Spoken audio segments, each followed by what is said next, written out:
வணக்க மக்களே, இன்னைக்கு நம்ம என்ன பார்க்க போறோம்னா 17 வருட பகை காத்திருந்து சம்பவம் செய்த இந்தியா சரித்திர சாதனை வெற்றி. அதாவது இந்திய கிரிக்கெட் அணியில் எந்த ஒரு பிரதிபலனும் பார்க்காத ஒப்பற்ற சேவகன் என்று யாருன்னு பார்த்தோம்னா அது ராகுல் டிராவிட் மட்டும்தான்.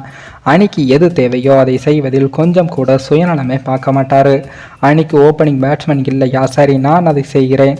அணியில் ஃபினிஷர் இல்லையா, சரி நான் அதை மேற்கொள்கிறேன் என்று. இந்திய அணிக்கு விக்கெட் கீப்பர் இல்லையா, அந்த பணியையும் செய்கிறேன் என்றும். பவுலர் இல்லை என்றால் ஓவர் கொடுங்கள், வீசுகிறேன். அணியை வழிநடத்த வேண்டுமா, கொடுங்கள், அந்த பொறுப்பை நானும் பார்த்துக்கிறேன் என்று எதை கேட்டாலும் அலாவுதீன் அற்புத விளக்கு பூதம் போல டிராவிட் இந்திய அணிக்காக பல்வேறு சேவைகளையும் செஞ்சிருக்காரு. ஆனால் அப்படிப்பட்ட ராகுல் டிராவிட் வெஸ்ட் இண்டீஸில் நடந்த கடந்த 2007 ஆண்டு நடைபெற்ற 50 ஓவர் உலகக்கோப்பை போட்டியில் வங்கதேசம், இலங்கை ஆகிய அணிகளுக்கு இடையே முதல் சுற்று போட்டிகளில் தோல்வியை தழுவியதால் தொடரிலிருந்தும் இந்தியா வெளியேறியிருந்தாங்க.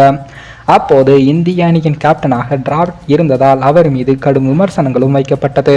இதனால் கடும் மன உளைச்சலுக்கு ஆளான ராகுல் டிராவிட் அவர்கள் இந்த சம்பவத்துக்கு பிறகு ஒருநாள் கிரிக்கெட்டில் பெரிய அளவில் ராகுல் டிராவிட் கவனம் செலுத்தாமல் இருந்தார். தன்னுடைய வாழ்க்கையவே புரட்டி போடும் அளவுக்கு இந்த 2007 ஆண்டு உலகக்கோப்பையும் ராகுல் டிராவிட்டுக்கும் அமைந்தது. அதன் பிறகு 17 ஆண்டு கழித்து அதே வெஸ்ட் இண்டீஸ் மண்ணில் பயிற்சியாளராக உலகக்கோப்பையை ராகுல் டிராவிட் அவர்கள் வென்றிருக்காரு. இந்த இடைப்பட்ட ஆண்டில் IPL அணியின் பயிற்சியாளர், இந்திய அண்டர்-19 பயிற்சியாளர், இந்திய A அணியின் பயிற்சியாளர், தேசிய கிரிக்கெட் அகாடமி இயக்குனர் என பல்வேறு பொறுப்புகளில் இருந்த ராகுல் டிராவிட் அவர்கள் இந்திய அணியின் தலைமை பயிற்சியாளராக பதவியையும் ஏற்றியிருக்காரு. ஆனால் அப்போதும் உலகக்கோப்பை என்ற கனவை தொட முடியாமல் இருந்ததால் 2023 ஆண்டு இந்திய அணி ஒரு போட்டியில் கூட தோற்காமல் இறுதி போட்டியில் வந்து ஆஸ்திரேலியாவிடம் தோற்றது. இதனால் ராகுல் டிராவிட்டுக்கு கடைசி வாய்ப்பாக 2024 ஆண்டுக்கான T20 உலகக்கோப்பை மட்டுமே இருந்தது. தொலைந்த இடத்தில் தான் தேட வேண்டும் என்ற பழமொழி இருக்கிறது. அதை போலதான் ராகுல் டிராவிட்டின் கிரிக்கெட் வாழ்க்கையே இதே மேற்கிந்திய தீவுகள் மண்ணில் தான் தொலைந்தது.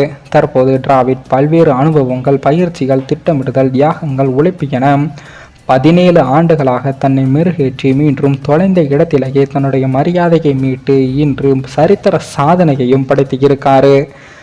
மேலும் இந்த வீடியோ ஏதோ ஒரு விதத்தில் உங்களுக்கு பிடித்திருக்கும் என்று நினைக்கிறேன்.